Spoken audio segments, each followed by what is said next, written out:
Mababasa natin sa Biblia na ang Diyos ay nagpapakita at gumagawa ng maraming kahangahangang himala sa mga tao noon.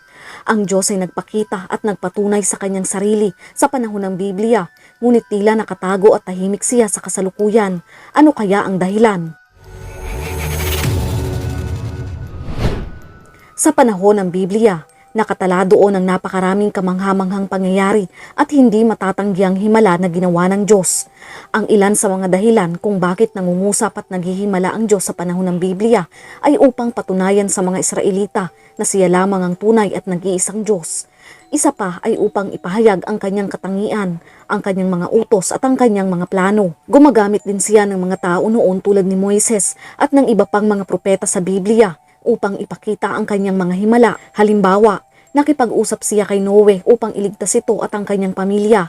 Pagkatapos, nakipag-usap siya kay Moises at ibinigay ang kautusan upang sundin ang kanyang bayan. Gumawa ang Diyos ng mga himala upang pagtibayin ang kanyang pagpili kay Moises bilang kanyang propeta at upang palayain ang mga Israelita mula sa Ehipto.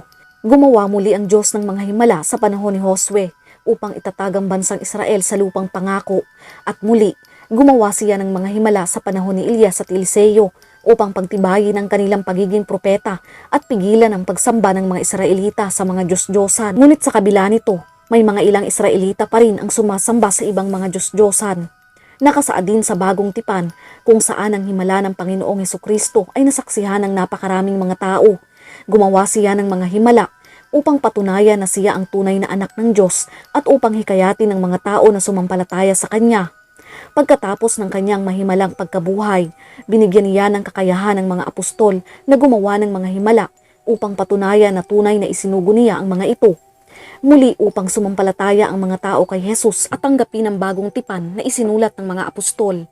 Nang sundan ng mga sinaunang apostol ang Panginoong Hesukristo at marami silang nasaksiyang mga himala, nakita nila na ang mga bulag ay nakakita, ang mga pilay ay nakakalakad, ang mga kitungin ay nalilinis, ang mga bingi ay nakakarinig, at ang mga patay ay muling binubuhay at ipinapangaral sa mga dukha ang magandang balita. Hindi rin natigil ang mga himala at pakikipag-usap ng Panginoon nang siya ay magbalik sa langit at marami pang himala ang mga nangyari. May ilang kadahilanan kung bakit pagkatapos ng panahon ng mga apostol, iniisip ng ating henerasyon na hindi na nakikipag-usap ang Diyos sa paraang naririnig ng tao ang kanyang tinig o ipinapakita ang kanyang sarili at paggawa ng mga himala katulad sa Biblia.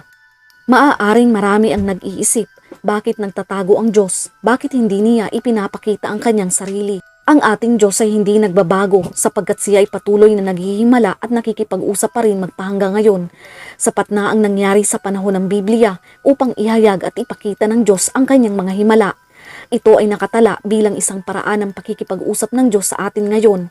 Ang kanyang mga salita ay buong katapatang isinulat ng mga propeta at mga apostol at mahimalang kanyang iningatan sa pagdaan ng mga panahon. Tapos na ang Biblia, tapos na ang progresibong kapahayagan ng Diyos ng kanyang sarili. Kapag gusto nating marinig ang tinig ng Diyos, ang Biblia ang dapat nating tingnan. Karamihan sa kalooban ng Diyos para sa ating buhay ay nahayag na sa mga pahina nito at hinihintay lamang ang ating pagsunod dahil ang lahat ng kasulatan ay kalooban ng Diyos. Ngayon, meron na tayong mga kumpletong kanon ng kasulatan at hindi na natin kailangan pa ng iba pang mga himala upang pagtibayin ang Biblia na pinagtibay na ng mga apostol. Sa perpektong salita ng Diyos, matatagpuan natin ang lahat ng ating kinakailangan para sa pagtuturo ng katotohanan, sa pagtatama sa maling katuruan, sa pagtutuwid sa likong gawain at sa pagsasanay para sa matuwid na pamumuhay. Kung mas mapapalapit ka lamang sa Diyos, tiyak na mas maririnig mo siya at makikita mo ang kanyang mga himala. Kung gusto mo ng direksyon mula sa kanya, sundin ang sinasabi niya sa iyo. Ang pusong handang makinig at sumunod ang susi para makarinig mula sa Diyos. Hindi binigyan ng Diyos ang kanyang mga anak ng patuloy na himala base sa ating nakikita. Sa halip, inaasahan niya na pagtiwalaan natin ang kanyang mga ginawa noon at basahin at isabuhay ang banal na kasulatan araw-araw. Sa 2 Corinto chapter 5 verse 7, sapagkat namumuhay tayo sa pananampalataya at hindi ayon sa mga bagay na nakikita. Maraming tao ang naghahangad ng mga himala. Nais nilang gumawa ang Diyos ng mga himala upang patunayan ang kanyang sarili sa kanila. Kung gagawa lamang ng himala, tanda o kababalaghan ng Diyos, doon pa lamang sila maniniwala. Nang gumawa ang Diyos ng mga kamangha-mangha at makapangyarihang mga himala para sa mga Israelita, Naging dahilan ba iyon upang sila ay sumunod sa kanya? Ang mga Israelita ay patuloy na sumusuway at naghihimagsik laban sa Diyos kahit na nakita nila ang lahat ng mga himala. Gumawa si Jesus ng hindi mabilang ng mga himala, ngunit ang karamihan sa mga tao ay hindi naniniwala sa kanya. Kung ang Diyos ay gumawa ng mga himala ngayon tulad ng ginawa niya sa nakaraan, ang resulta ay magiging pareho. Sa Juan chapter 20 verse 29, sinabi sa kanya ni Jesus, "Naniniwala ka na ba dahil nakita mo ako? Mapalad ang mga naniniwala kahit hindi nila ako nakikita." Ang mga tao ay mamamangha at maniniwala sa Diyos sa maikling panahon, ngunit ang pananampalatayang iyon ay maaaring maging mababaw at maglalaho sa sandaling may mangyari na hindi inaasahan o nakakatakot. Ang pananampalatayang batay sa mga himala ay hindi isang mature na pananampalataya. Nais ng Diyos na manampalataya tayo sa Kanya, may himala man o wala. Ito ang tunay na pananampalataya. Ginawa ng Diyos ang pinakadakilang himala sa lahat ng panahon. Ito ay sa pagparito ng Panginoong Hesukristo upang mamatay sa krus para sa ating mga kasalanan upang tayo ay maligtas.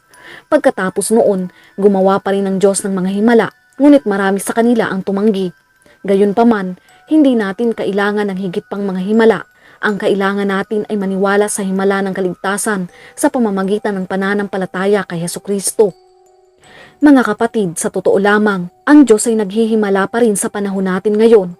Napakaraming testimonya sa iba't ibang bahagi ng ating mundo na maaaring hindi natin alam. Ang Diyos ay naghihimala sa bawat tao. Ang mga may sakit na wala ng lunas ay gumagaling. Ang mga bagay na akala mo ay wala ng pag-asa ay mangyayari pala. Ang mga imposible ay nagiging posible. At ang mga patotoo ng mga tao kung paano sila iningatan at ginabayan ng Panginoon, ito ay ilan lamang sa patunay na naghihimala pa rin ng Panginoon magpahanggang ngayon. Kasabay nito, hindi natin dapat asahan na ang mga himala ngayon ay gaya ng nangyayari noong panahon ng Biblia. Hindi layunin ng Panginoon na maging pangkaraniwan ang pangyayari ng mga himala, sapagkat nais din ng Diyos na gamitin natin ang mga talento at isipan na Kanyang ipinagkaloob sa atin. Kung laging mayroong himala, tayong mga tao ay hindi matututo. Ibig sabihin, lagi na lamang tayong aasa sa himala at hindi tayo magiging mga responsableng tao at ayaw ng Diyos na mangyari ang ganun. Walang masama na umasa tayo at manalig sa Panginoon para sa isang himala kung kinakailangan. Subalit mali na hindi mag-aral ang isang estudyante para sa exam sa klase at umasa lamang siya sa himala. Mali rin na hindi dalhin sa doktor ang isang may sakit at umasa lamang sa himala. Mali rin na tanggihan ang payo ng mga doktor para sa isang operasyon at pagkatapos ay umasa lamang sa himala. Mali rin na umasa lamang sa himala at hindi magbanat ng buto upang may makain.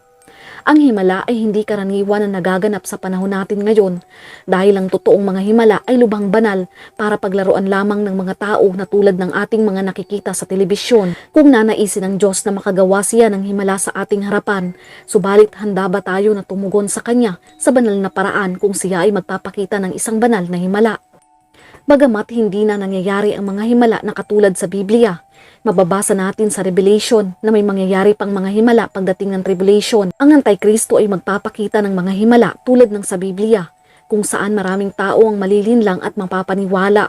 Aakalain ng mga tao na siya talaga ang Diyos sa tagapagligtas, tulad ng sinasabi sa Mateo chapter 24 verse 24, sapagkat may lilitaw ng mga huwad na Mesiyas at mga huwad na propeta. Magpapakita sila ng mga kamangha-manghang himala at mga kababalaghan upang iligaw ang marami kahit na ang mga hinirang ng Diyos. Ang mga himalang ito ay hindi galing sa Diyos kundi galing kay Satanas, kaya't kailangan nating maging handa sa anumang oras. Kailangang makilala ng isang tao ang mga kaibahan sa pagitan ng tunay na Diyos at ng mga bulaang Kristo at propeta. Mga kapatid, ating pakatandaan na kahit sa kabila ng ating mga panahon na akala mo'y wala siyang ginagawang himala ay nagkakamali ka, sapagkat siya ang Diyos na hindi nagbabago mula noon hanggang ngayon. Patuloy siya sa paggawa at sa pagbibigay ng katuparan sa kanyang perpektong plano. Ang kanyang walang hanggang kapangyarihan ay gumagawa mula sa simula hanggang sa wakas. Muli po sana'y meron kayong natutunan. Ingat and God bless.